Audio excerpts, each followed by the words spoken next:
అమృత్ భారత్ స్టేషన్లలో భాగంగా దొనకొండ రైల్వే స్టేషన్ను అభివృద్ధి కోసం ఎంపిక చేసినప్పటికీ ప్రజలు వెంటనే మరమ్మతులు చేయకపోవడం వల్ల ఇబ్బందులు ఎదుర్కొంటున్నారు.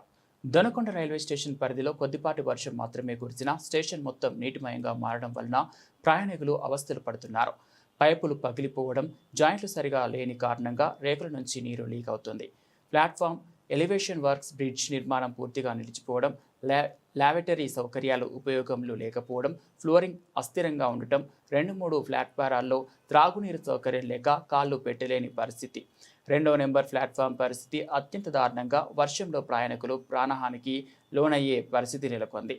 రైల్వే అధికారులు మరమ్మతులు వెంటనే పూర్తి చేయాలని, ప్లాట్ఫారం పైపులు, లావెటరీలు, త్రాగునీరు సౌకర్యాలు వాడకంలోకి తీసుకురావాలని, వర్షపు నీటిని నిలిపివేసి ప్రయాణికులకు సురక్షితమైన ప్లాట్ఫారం ఏర్పాటు చేయాలని ప్రయాణికులు కోరుతున్నారు. అదేవిధంగా కేటాయించిన కోట్ల రూపాయల పనులు నత్తనడకన కొనసాగుతున్నాయని పేర్కొన్నారు.